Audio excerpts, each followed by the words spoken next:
Graça e paz, irmãos. Grande alegria poder estar aqui com essa enorme responsabilidade e privilégio de expor o livro do profeta Malaquias. Queria pedir que você abrisse sua Bíblia no livro do profeta Malaquias, o último livro do Antigo Testamento.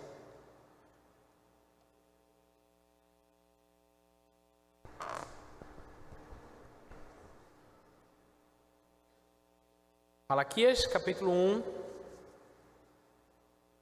Hoje a gente vai ficar do verso 1 ao 5. E aí a gente vai fazer meio que um panorama geral do livro, um panorama situacional. Falar um pouquinho sobre o autor, falar um pouquinho sobre o contexto político da época e esse começo dessa mensagem, tá bom? Então vamos lá. Malaquias capítulo 1, verso do 1 ao 5. Diz assim: sentença pronunciada pelo Senhor contra Israel, por meio de Malaquias. Assim diz o Senhor: eu sempre os amei. Mas vocês perguntam: como é que nos amaste? E o Senhor responde: Esaú era irmão de Jacó, mas eu amei Jacó e desprezei Esaú. Fiz dos montes de Edom uma desolação e dei sua herança aos chacais do deserto. Se Edom disser: fomos destruídos, mas vamos reconstruir o que está em ruínas, o Senhor dos Exércitos responderá: eles podem até reconstruir, mas eu vou derrubar outra vez. E a terra deles será chamada de terra da maldade, e povo contra quem o Senhor está irado para sempre. Vocês verão isso e com os seus olhos e dirão: o Senhor é grande também fora das fronteiras de Israel. Posso usar esse microfone aqui? Desliga esse, então eu fico mais...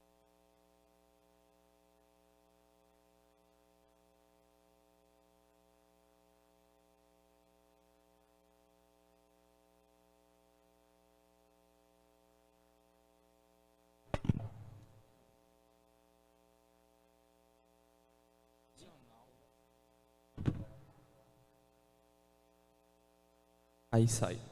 Tutorial como ligar um microfone sem fio. Meus irmãos, certamente você já levou, certamente, vê como é mais legal, né? Certamente você já levou uma pizza quando criança do seu pai ou da sua mãe. Quem já levou uma pizza do seu pai e da sua mãe quando criança? Algumas pessoas não. Que bom. Ou você não mereceu a pizza, ou né, seu pai e sua mãe aliviaram com você. Agora, tem gente que essa experiência de ser disciplinado, levar uma pizza, uma sua.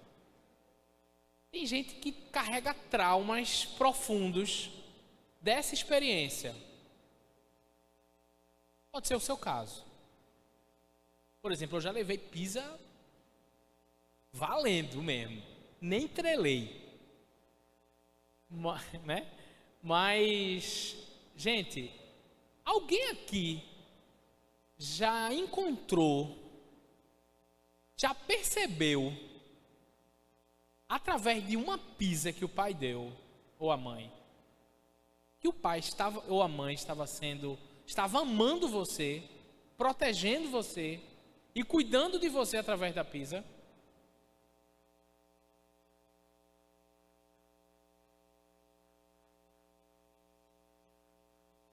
Gente, eu sou pai. Meus 2 filhos estão ali. E vou dizer uma coisa a vocês. O pai que não disciplina seu filho, que nega ao seu filho a vara, odeia o seu filho.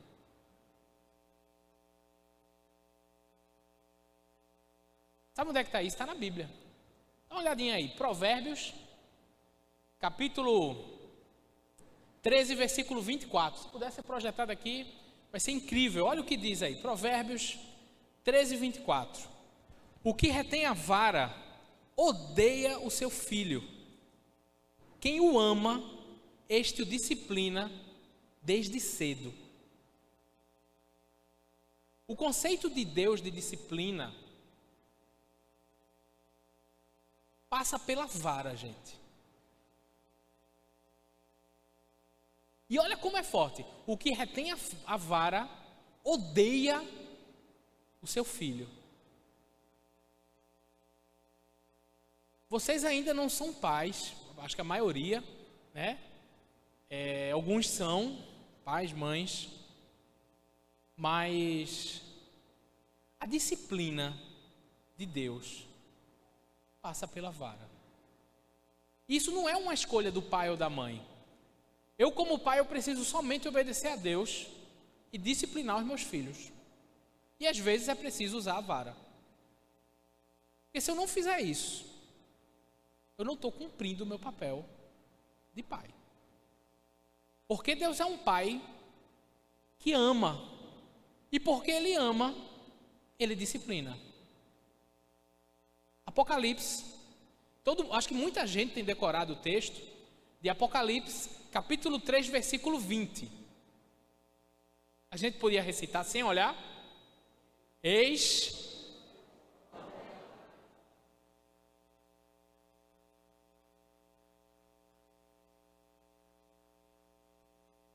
Olha só, gente. Mas e o 19? Alguém tem noção do que é que diz? Projeta aí, Apocalipse 3,19. Eu repreendo. Apocalipse 3,19. 3,19, um antes. Eu repreendo e disciplino aqueles a quem amo. Deus é um pai amoroso, e Ele, no seu santo amor, Ele disciplina os seus filhos, para que os seus filhos participem da sua santidade, para que os seus filhos não se percam. Quando eu vejo meu filho ou minha filha fazendo algo insensato, fazendo algo que está levando ele ou ela para a perdição. Se eu quero ser um pai à semelhança do Senhor, eu preciso adverti-lo e discipliná-lo. Mas isso é uma prova de amor. É isso que a gente vai ver hoje. Malaquias do 1 ao 5. Sentença e amor de Deus para com o seu povo. Talvez alguém aqui já ouviu o pai e a mãe dizendo assim: olha, eu vou lhe dar uma surra, mas isso dói mais em mim do que em você. São palavras de um pai, de uma mãe que ama, que precisa fazer isso. E é isso que a gente vai ver aqui. Então, vamos observar comigo o primeiro versículo do livro do profeta Malaquias. Malaquias capítulo 1, versículo 1. Sentença pronunciada pelo Senhor contra Israel por meio de Malaquias. Então, meus irmãos, este primeiro versículo, ele é a ótica, o óculos que o próprio autor nos dá para que a gente enxergue esse livro. Estamos aqui na missão de expor todo esse livro. Então, a lente que o autor bíblico quer que a gente coloque é entender que esse livro é uma sentença de Deus contra o seu povo. E aí eu quero trazer para você aterrizar qual o contexto que esse livro foi escrito, qual o contexto situacional. O livro do profeta Malaquias, ele foi escrito 100 anos depois que o povo de Israel voltou do exílio da Babilônia. Para a gente entender melhor, a gente precisa entender o seguinte: que o povo de Israel insistiu em seus pecados, insistiu em se distanciar do Senhor, o Senhor, por meio dos seus profetas, advertiu o povo que se eles permanecessem na idolatria, na prática do pecado, fazendo o que eles achavam melhor do que obedecer à palavra do Senhor, aquele povo sofreria consequências terríveis. E essas advertências de Deus, elas estão desde o Pentateuco, que Deus adverte seu povo que se aquele povo fosse fiel, seria abençoado. Mas se o povo fosse infiel, diversas maldições viriam sobre aquele povo. Deus advertiu o povo de Israel quando Israel saiu do Egito, estava no deserto ainda. Moisés escreve o Pentateuco ali, nas campinas de Moabe. E em Deuteronômio, o Senhor diz: olha, antes de entrar na terra prometida, a terra que eu vou dar a vocês é uma terra maravilhosa. Agora, se vocês forem desobedientes, vocês serão desterrados, vocês serão levados de novo como escravos, e vocês perderão a terra de vocês. Então Deus levanta diversos profetas, dentre eles ali, Isaías, Jeremias, são os profetas ali que anunciam o exílio, o tempo de 70 anos, que aquele povo, o povo de Israel, o povo de Deus, o povo do Reino do Sul, seria levado para a Babilônia. Nesse período aparece o profeta Daniel. Todo mundo conhece a história do profeta Daniel, ali diante de Nabucodonosor, Daniel e seus amigos. Pronto, o povo de Israel, o povo de Judá, foi para a Babilônia por conta da desobediência. E aí Deus, pelos próprios profetas, por meio do profeta Jeremias, avisa ao povo que são 70 anos apenas de exílio. O povo de Israel, milagrosamente, irmãos, de forma sobrenatural, volta da Babilônia. Deus opera um milagre incrível. O Império Babilônico cai como grande potência mundial e os persas assumem.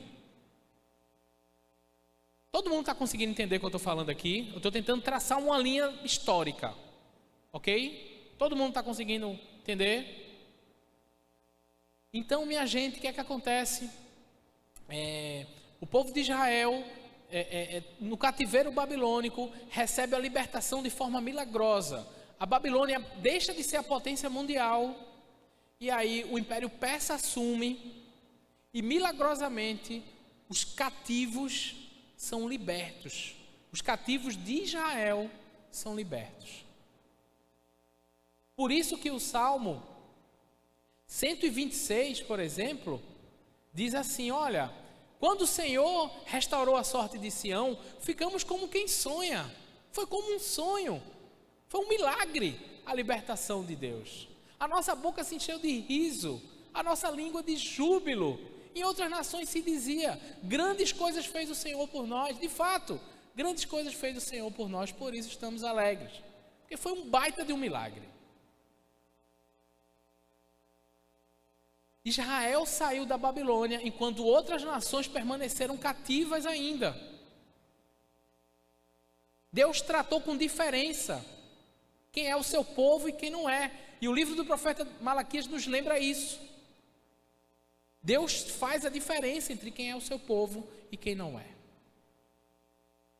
Só que após o povo chegar na Babilônia, voltar da Babilônia e vir para Jerusalém, eles encontram um cenário muito difícil.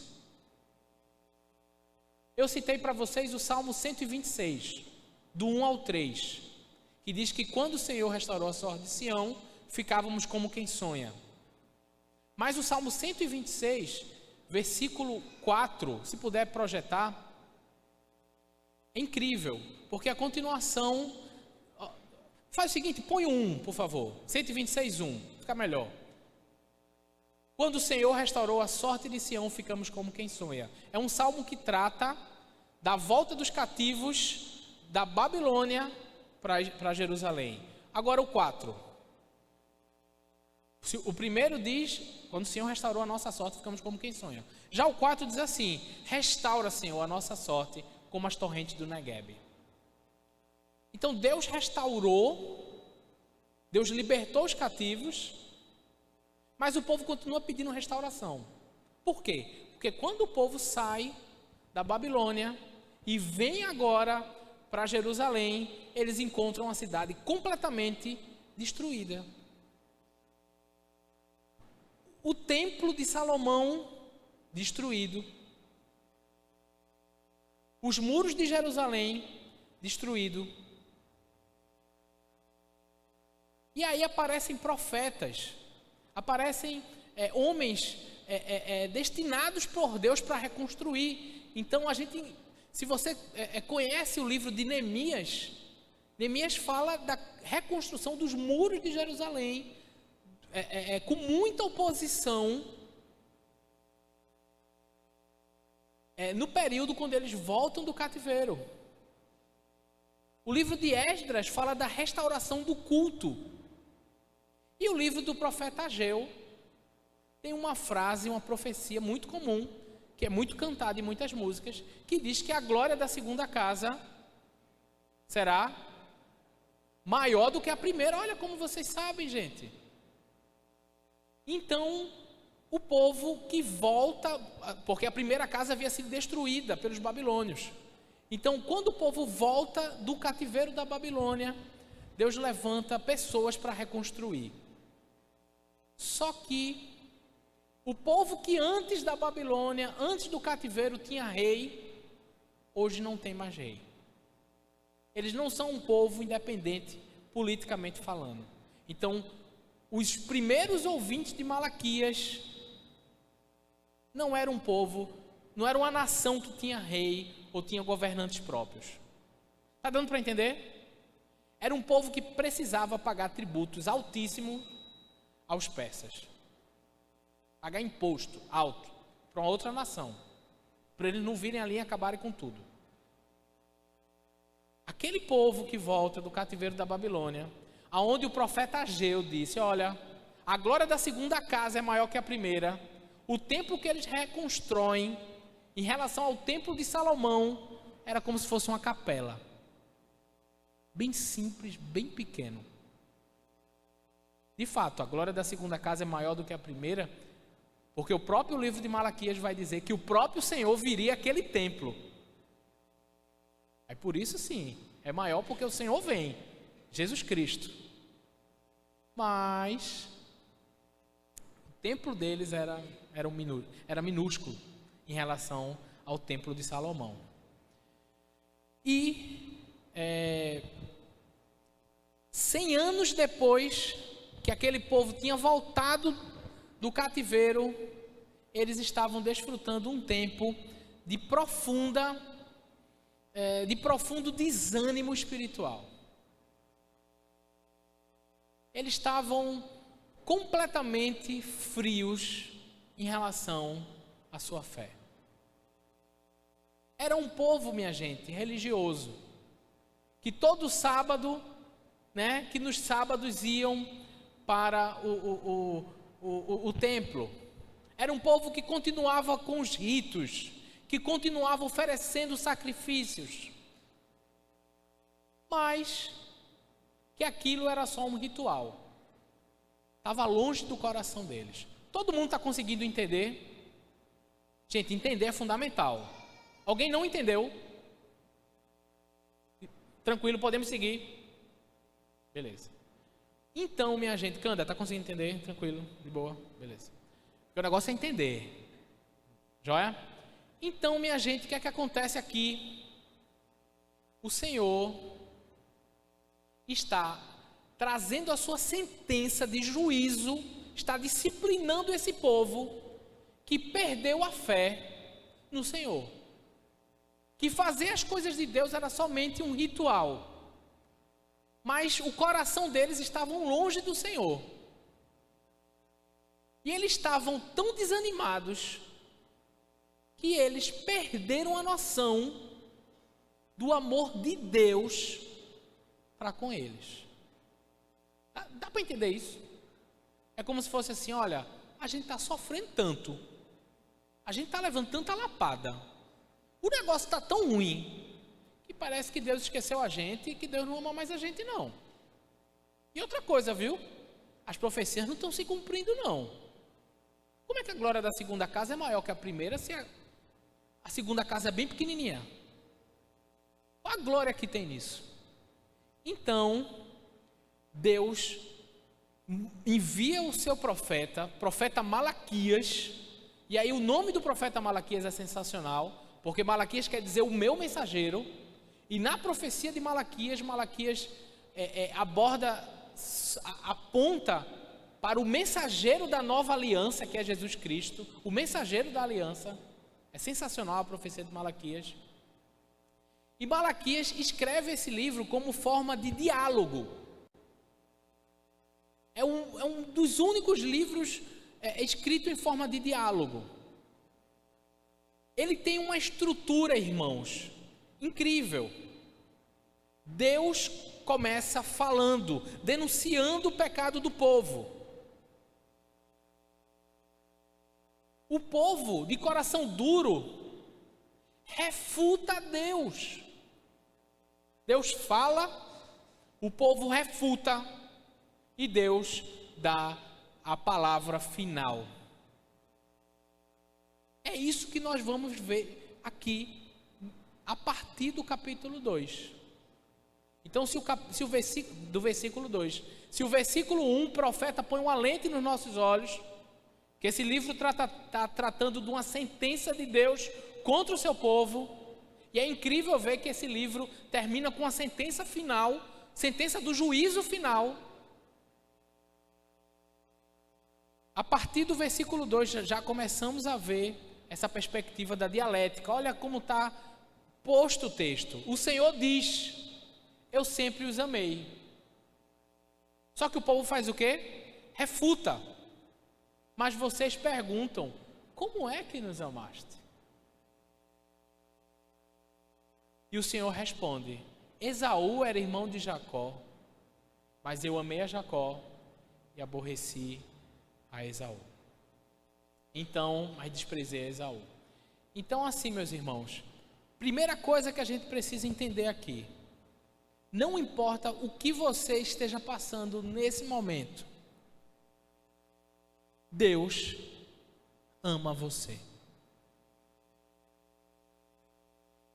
Ah, pastor, você não sabe o sofrimento que eu estou passando.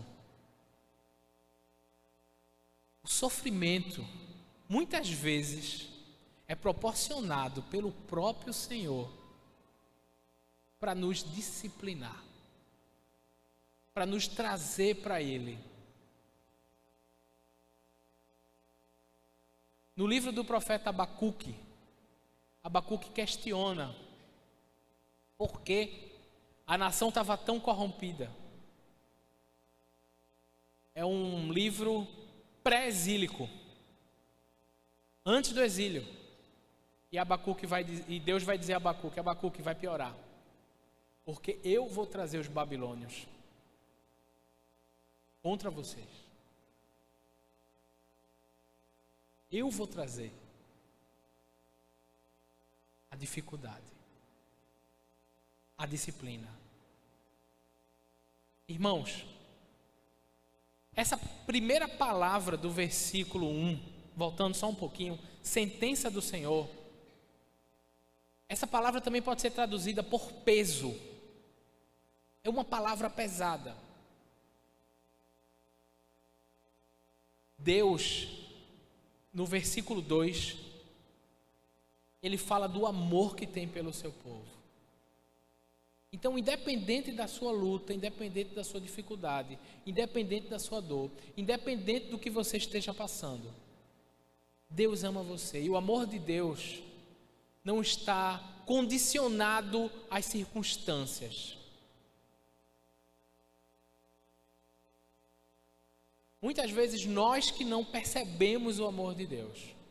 E olha a refutação final do Senhor. O Senhor diz: eu amo vocês. O povo diz: como é que o Senhor nos ama? E o Senhor, ele prossegue dizendo o seguinte. O Senhor responde, final do verso 2. Esaú era irmão de Jacó, mas eu amei Jacó e desprezei Esaú. Fiz dos montes de Edom uma desolação e dei a sua herança aos chacais do deserto. Gente, é uma passagem que a gente fica meio sem entender, né? Então é preciso a gente aterrissar e entender o que é que o Senhor está dizendo. Então a gente precisa voltar um pouquinho para o nascimento da nação de Israel. Ok? Deus chama um homem praticamente... valeu. Muito bem. Deus chama um homem praticamente sem vitalidade para a partir dele fazer uma grande nação. Deus chama Abraão, lá no Gênesis. Abraão, já idoso, com sua esposa estéril, Sara. A nação de Israel começa a partir daí. E Abraão tem o seu descendente, né? O filho da promessa, Isaac.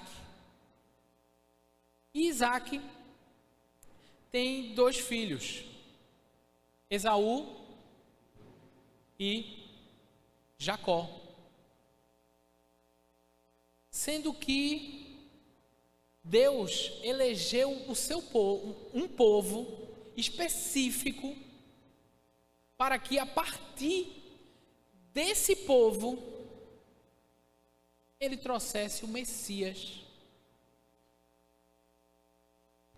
à terra. Então, vamos observar comigo o que é que diz em Gênesis, capítulo 25, versículo 21 ao 23. Deus está dizendo que ama o povo de Israel e que a prova desse amor é a eleição de Jacó e não de Esaú. Vamos observar comigo? Gênesis capítulo 25, versículo 21 a 23. Olha o que é que diz. Isaac orou ao Senhor por sua mulher, porque ela era estéril. O Senhor ouviu as orações dele e Rebeca, a mulher de Isaac, ficou grávida. Os filhos lutavam no ventre dela. Então ela disse: por isso que está acontecendo comigo. Por que isso está acontecendo comigo? E ela foi consultar o Senhor. E o Senhor respondeu: 2 nações estão no seu ventre. 2 povos nascidos de você se dividirão. Um povo será mais forte do que o outro, e o mais velho servirá ao mais moço. Então o que é que acontece, gente? Volta lá para Malaquias capítulo 1, versículo 2. O que é que Deus está dizendo aqui ao povo de Israel? A outra parte. Capítulo 2, passa aí para o 3. Amei a Jacó, desprezei a Esaú. Então, o que é que Deus está dizendo? Gente, eu amo vocês. A prova de que eu amo vocês é que eu escolhi Jacó, mas eu não escolhi Esaú. Eu desprezei Esaú. A prova que eu amo você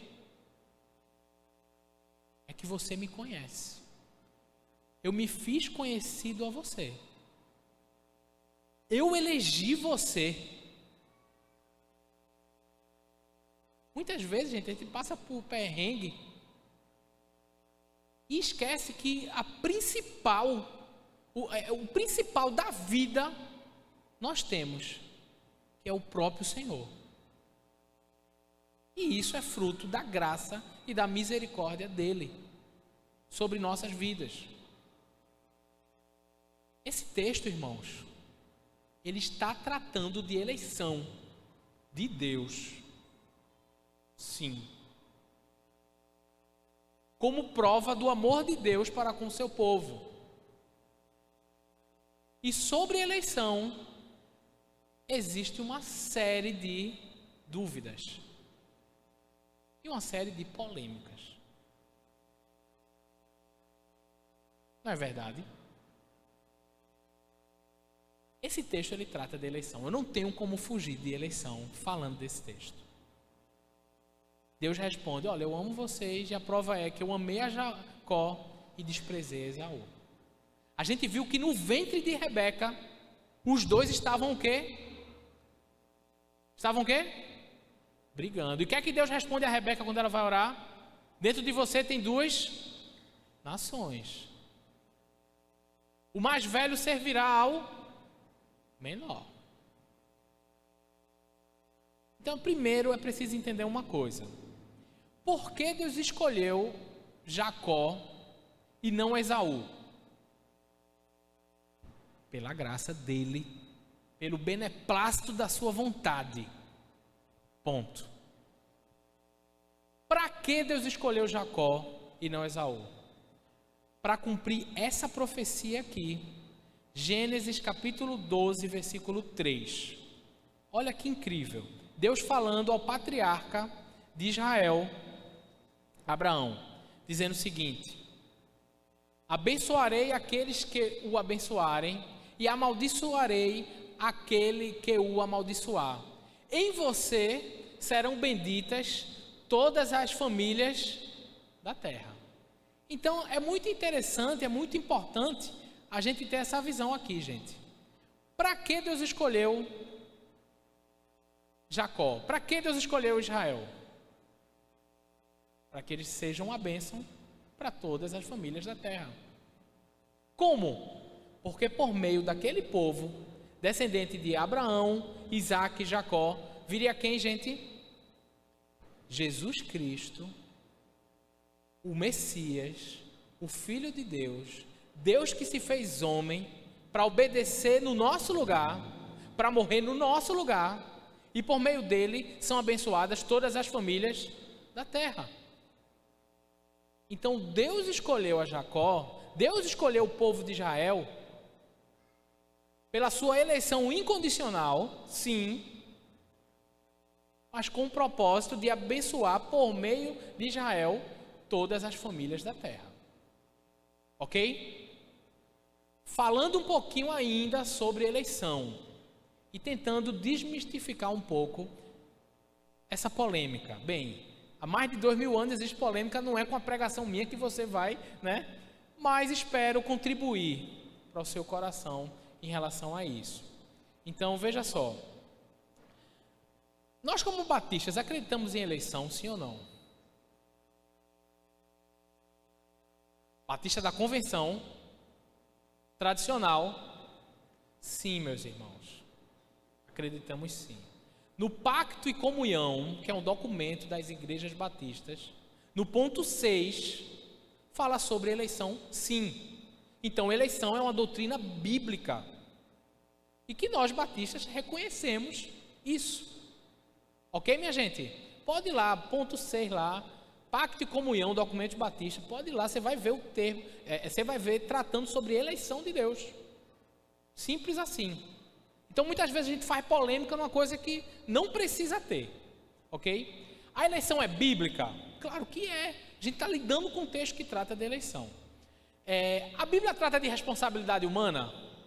Mas é lógico. Trata de responsabilidade humana. Ponto. Os dois são, como eu posso dizer, um contradiz o outro?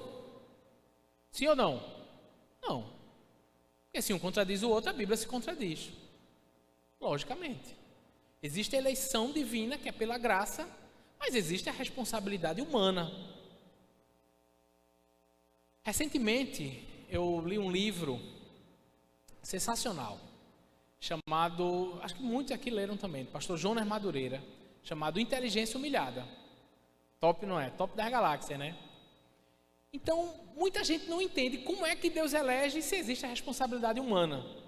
Então, o autor não trata dessa questão necessariamente, mas tem uma parte que ele diz que a gente precisa ter humildade diante de Deus e entender, como diz lá em 1 Coríntios 13, que hoje nós o conhecemos em parte, mas amanhã, em breve, o conheceremos assim como somos por ele conhecidos. E que Deus tem coisa que é mistério, gente. E que diante do mistério, diante do Senhor, nós só podemos confiar e nos prostrar diante dele. Ok? Então, o problema é a polarização. Né? Então, assim, não tenho nenhum problema entre você ter uma posição doutrinária interior aí no seu coração, né? Não sei o que é que, enfim. Porque eu sou calvinista, porque eu sou arminiano, e começa aquele, né, street fight sobre essas coisas. Meus irmãos, a gente precisa ser bíblico, acima de tudo. E ler a Bíblia sem os nossos pressupostos. Seja ele de Calvino, seja ele de Armínio. Isso é um desafio enorme. Mas existe algo chamado, existe um princípio hermenêutico, um princípio de interpretação bíblica, chamado texto e pressuposto. Alguém já ouviu falar isso aqui? Texto e pressuposto? As aulas de Caveira, eu acho, vocês viram falar sobre isso, né? Perfeito. Texto e pressuposto. Precisamos submeter o texto bíblico ao nosso pressuposto. Então, um texto que fala sobre responsabilidade humana, eu como pregador, eu vou falar de responsabilidade humana. Acabou-se. Vinde a mim vocês que estão cansados e sobrecarregados. Não, responsabilidade humana. Arrependam-se, responsabilidade humana. Amei a Jacó, desprezei Esaú. Eleição. Amém, gente? Precisamos submeter o texto bíblico aos nossos pressupostos. Ok? E por fim, precisamos ser fiel ao que está escrito. Ok? E deixar nossas paixões doutrinárias de lado e se submeter tão somente à palavra de Deus. Então Deus está dizendo: eu amo vocês, e a prova que eu amo é que eu escolhi vocês e não escolhi Esaú. Versículo 3. Malaquias 1:3. Olha só que palavra forte, gente. Fiz dos montes de Edom uma desolação e dei sua herança aos chacais do deserto. Gente, Deus está dizendo que Deus destruiu aquele povo.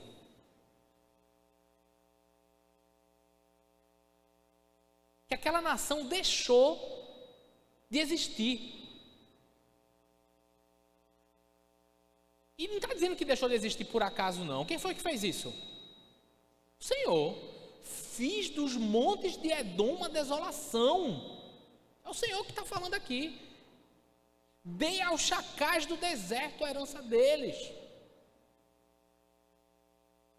Por que Deus fez isso? Aí vamos entender quem é Edom. Edom é os descendentes de Esaú, né, minha gente? Esaú é o pai dos árabes. Bem, trazendo uma perspectiva pós-moderna, ok? Mas essa nação, o povo de Edom, os edomitas, não existem mais. Vamos entender quem são os edomitas? Para a gente entender bem, a gente precisa dar uma olhada para alguns textos bíblicos que vão nos ajudar.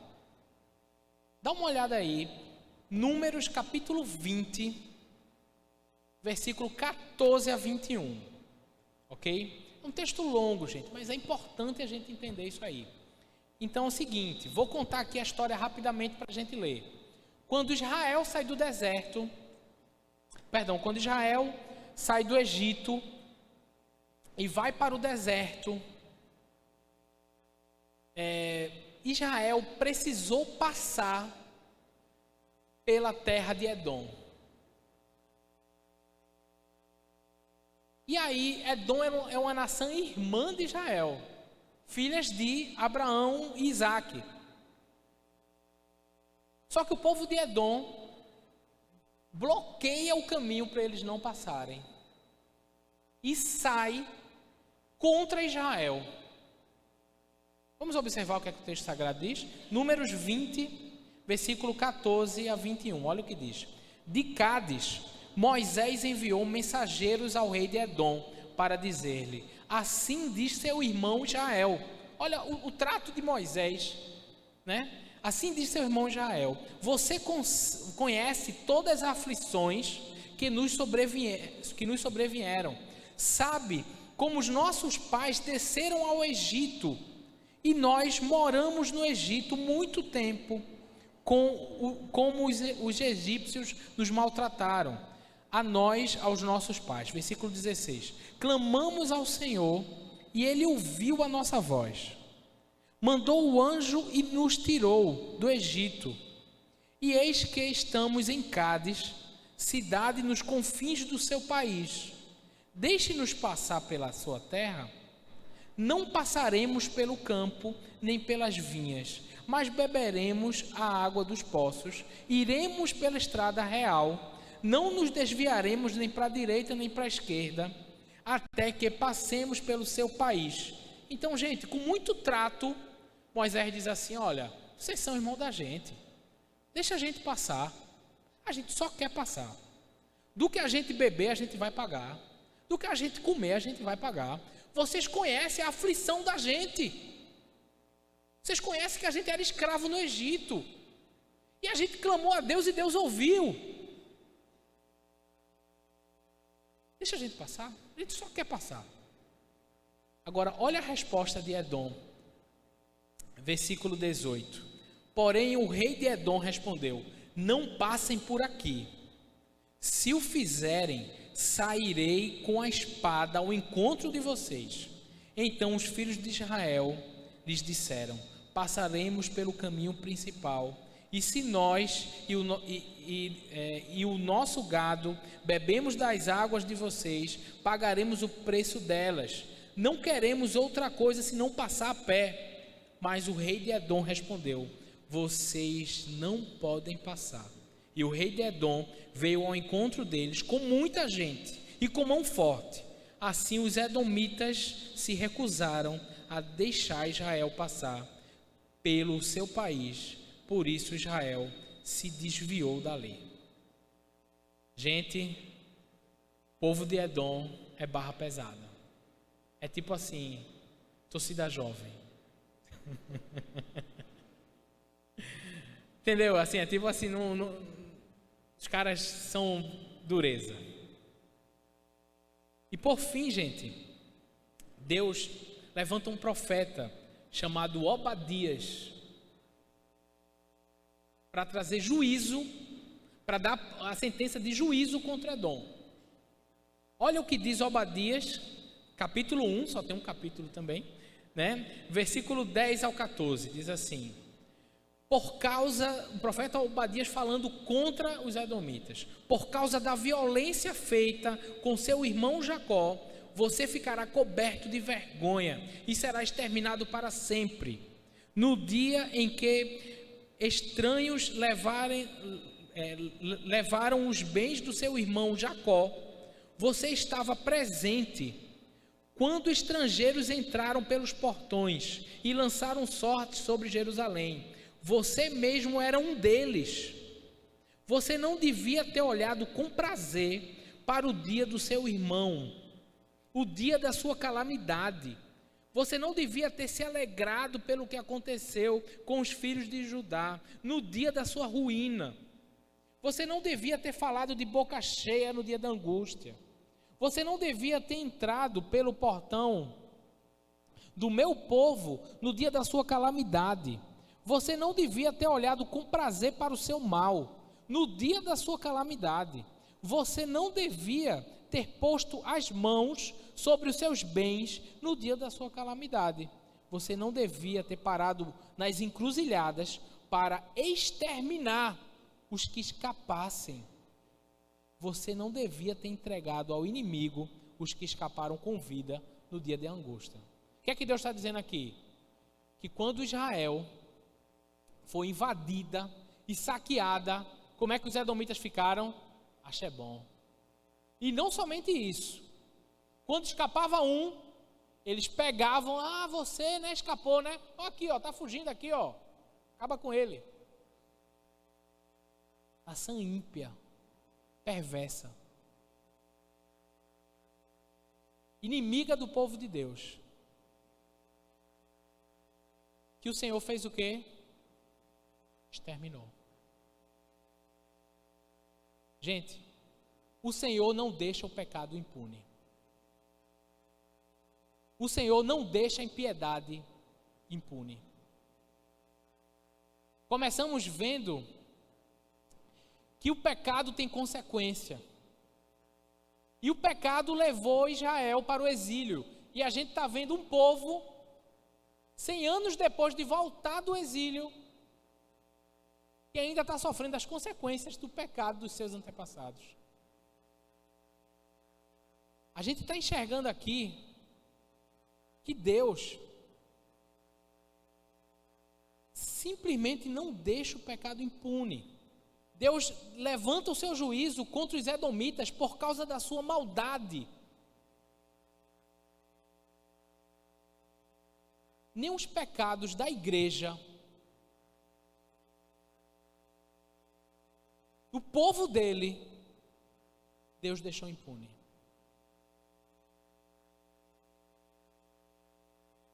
Mas Jesus Cristo pagou completamente. Bebeu plenamente o cálice da ira de Deus. Como é o processo de Deus nos perdoar? Não, você não fez nada não, fica tranquilo aí, está tudo certo. Não. Você fez, o salário do pecado é a morte.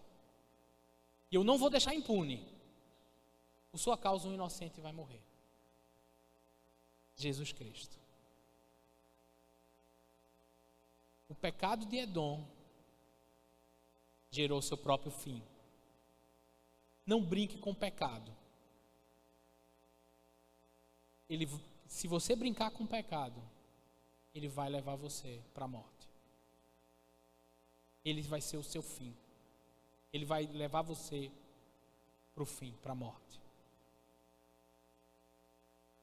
Mas Deus faz diferença entre quem é o seu povo e quem não é.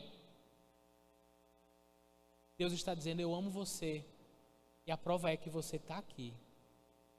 Quantas e quantas vezes Deus livra o seu povo do extermínio? Quando o faraó, o rei do Egito, manda matarem todos os bebês, todos os filhos homens, será que aquilo não é uma tentativa de extermínio de um povo? E o que dizer do livro de Esther? Que Deus a coloca na posição de rainha para livrar o seu povo do extermínio. Deus está dizendo, eu amo você. E a prova é tanta que você está aí. As outras nações, mais fortes que você, não. Mas você está. Deus preserva o seu povo. E continua preservando seu povo. Aonde estão os babilônios? Não existe mais. Onde estão os edomitas? Não existe mais. Onde está Sodoma? Não existe mais. Mas Deus preserva o seu povo e continuará a preservar. Cabe a gente perguntar, de que lado nós estamos? Se somos povo de Deus, tenha certeza, Ele preservará você. Ele demonstra o seu amor por você, preservando você. preservando você com Ele. Ele é que efetua tanto querer como realizar, de acordo com a sua boa vontade. É Ele que santifica você. Se alguma virtude há em você, é pela graça de Deus. É porque a infinita graça do Senhor gerou na sua vida o fruto do Espírito. Não é nosso, é do Espírito. O Senhor tem preservado o seu povo e continuará a preservar. O amor de Deus pelo seu povo é demonstrado por essa diferença que existe entre quem é o seu povo e quem não é. Somente precisamos ser povo de Deus, participar da sua santidade, receber a sua disciplina, sim. A disciplina de Deus é prova do seu amor. Hebreus 12, o tempo não dá para a gente ler, não dá mesmo. Hebreus 12 fala que Deus disciplina seus filhos verdadeiros. Se você recebe a disciplina do Senhor, logo você não é um filho fajuto. Receba também a disciplina do Senhor. Ele não quer que você seja condenado. Por isso, muitas vezes, o bom pastor usa o seu cajado para trazer você de volta a Ele mesmo. Isso é prova do amor, do cuidado paternal de Deus. Por fim, meus irmãos, a gente entende uma coisa, que o nosso Senhor continua cuidando da gente, ainda que as circunstâncias estejam completamente adversas. E digo mais, vai piorar. Não sou profeta do caos, mas a Bíblia diz que nos últimos dias haverão homens avarentos, haverão homens inimigos de Deus, mais amigos do prazer do que de Deus, que terão verdadeira coceira no ouvido e que procurarão mestres para si mesmo. Haverá tempos insuportáveis, haverá guerras, rumores de guerras, sinais no céu, perseguição, sim, para então o Filho do Homem vir nas nuvens para salvar o seu povo, a quem Ele tem preservado. Só precisamos ser dele. Só precisamos estar debaixo do seu amor leal. As nações perguntam: onde está o teu Deus? Diz o salmista: o meu Deus está no céu. Ele cuida de mim. Gente, por fim, versículo 5 diz o seguinte: vocês verão isso com os seus olhos e dirão: o Senhor é grande também fora das fronteiras de Israel. O juízo que Deus exerce, a sentença de Deus, não é só para a igreja, não é só para o seu povo, é para o mundo inteiro. Um dia chegará, e o livro de Malaquias aponta para isso, o juízo final, onde Deus fará diferença entre quem é o seu povo e quem não é. Irmãos, que não sejamos incrédulos, como estes primeiros ouvintes de Malaquias, que perderam a noção do amor de Deus para com eles, que esqueceram de tudo que Deus havia feito por eles, libertando-os da Babilônia milagrosamente, trazendo eles para a sua própria terra, poupando eles dos inimigos, enquanto seus próprios inimigos, maiores e mais fortes do que eles, pereceram. Olhe você para a sua vida hoje. Veja o que Deus já fez por você. Se a gente abrisse o microfone aqui e dissesse assim, olha, fala um testemunho aqui, queria que cada um aqui falasse um testemunho do que era impossível, mas você orou e o Senhor ouviu e o milagre aconteceu. Fala o que é que Deus aí fez por você. Gente, essa é uma vigília. Deus continua agindo no meio do seu povo. Deus continua nos preservando. Deus continua ouvindo as nossas orações. Deus continua cuidando da gente mesmo no meio do caos. E como muitas vezes passar pelo vale da sombra da morte é uma bênção na vida da gente.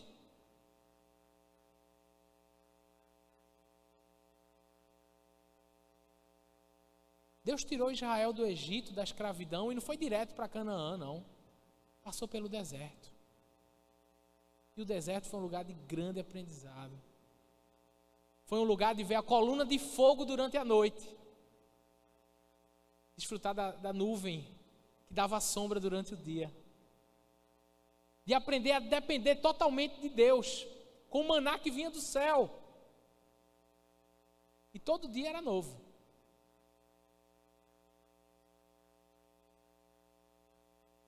Deus conduz seu povo no meio do deserto. Deus conduz seu povo no meio da dificuldade. Tão somente, gente, não perca de vista o amor leal do Senhor. Se alegre nesse amor leal. Esse amor leal do Senhor fez Paulo preso escrever aos Filipenses: alegrem-se. Novamente direi, alegrem-se. Alegrem-se no Senhor. Alegrem-se na esperança. Sejam pacientes na tribulação. Perseverem em oração. Irmãos, por fim, resumo de tudo que a gente viu. Tentar resumir. Grande ideia. Não sei se vocês estão acostumados com essa nomenclatura. Pronto. Grande ideia, para quem está acostumado, resumo de tudo que a gente conversou hoje. Deus ama seu povo e ao longo da história o tem preservado e pronuncia sua sentença de juízo contra a maldade. Algumas aplicações para a gente nessa noite. A gente viu um bocado de coisa, viu quase 1 hora de pregação. E agora, o que é que eu vou fazer com tudo isso que eu ouvi? Então vamos lá, parte prática. Deus quer que creiamos e confiemos no seu amor imutável e fiel, mesmo em tempos difíceis. Você pode sair daqui tendo essa certeza. Deus quer que você continue crendo nele, no seu amor leal, no seu amor fiel, mesmo em tempos difíceis. O amor de Deus por nós é manifestado pelo fato dele nos fazer seu povo. Você consegue ver a diferença que há em sua vida por você ser do povo de Deus? Você consegue enxergar a diferença prática que existe na sua vida em você, por você ser povo dele? Pronto, o amor de Deus por você é manifestado nisso.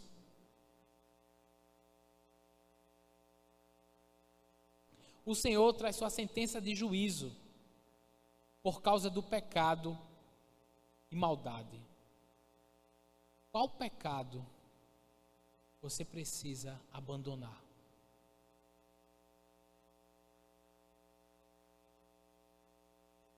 Deus destruiu os edomitas, mas para o seu próprio povo Deus está trazendo uma sentença. E é uma sentença de juízo. Ainda não é o final, mas é uma sentença contra o seu povo, por causa da sua maldade.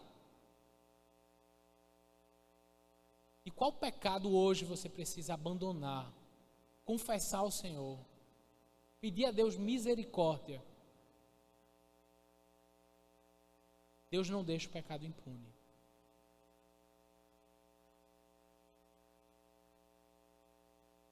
Por fim, não tem limite.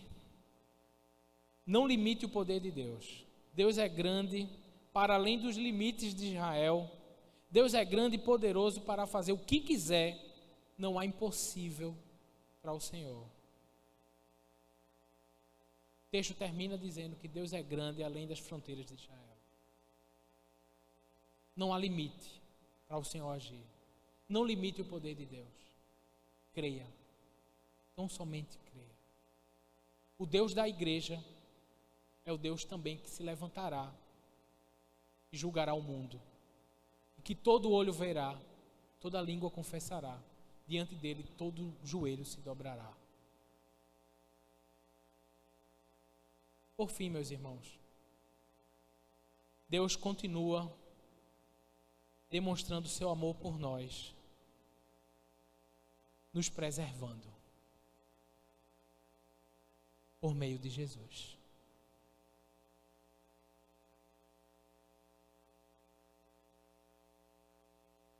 Irmãos, a gente passou por uma pandemia aí.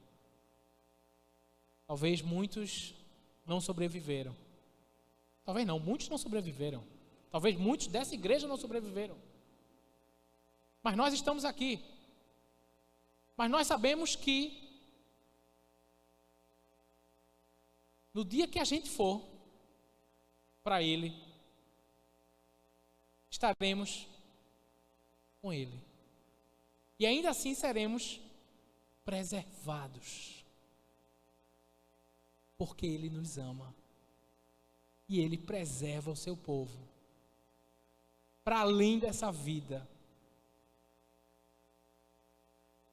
Porque Deus amou o mundo de tal maneira que deu o seu único filho, para que todo aquele que nele crê não pereça, seja preservado, mas tenha vida eterna. O Senhor preserva o seu povo e o Senhor continua preservando, mesmo quando a gente parte daqui, por causa de Cristo Jesus, o nosso glorioso Redentor, o mensageiro da aliança,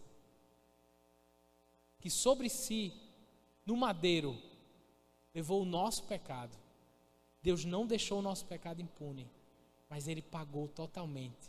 O inocente morreu por todos os culpados, para que possamos desfrutar do seu amor para a eternidade. Vamos orar?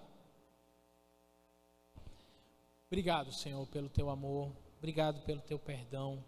Obrigado por tua graça maravilhosa. Nós te agradecemos porque o teu Filho Jesus é a expressão máxima do teu amor. O Senhor se deu no nosso lugar, obedeceu no nosso lugar, para que sejamos preservados, para que tenhamos a vida eterna, para que não perecer, para que a gente não venha a perecer. Nos ajuda, Senhor, quanto teu povo, a não esquecer do teu amor leal, mesmo em dias difíceis, mesmo em meio a problemas, a dificuldades, a luta, a dores, a lágrimas. Tem misericórdia de nós. Mas não deixa, Senhor, a gente se afastar de Ti. É o Senhor que efetua a Tua obra em nós. É o Senhor que prometeu cumprir a Tua obra, a obra que começaste. Estamos em Tuas poderosas mãos e sabemos que nada pode nos separar do Teu grande amor, Deus, nem a morte, nem a vida. Obrigado por Jesus. Ele é a expressão máxima do Teu amor. E Ele é a nossa certeza de que seremos preservados eternamente, com a vida eterna que o Senhor nos prometeu, que o Senhor comprou para nós, que o Senhor nos comprou para Ti mesmo. Te agradecemos, ó Deus, pela Tua palavra, em Teu nome, Senhor. Amém.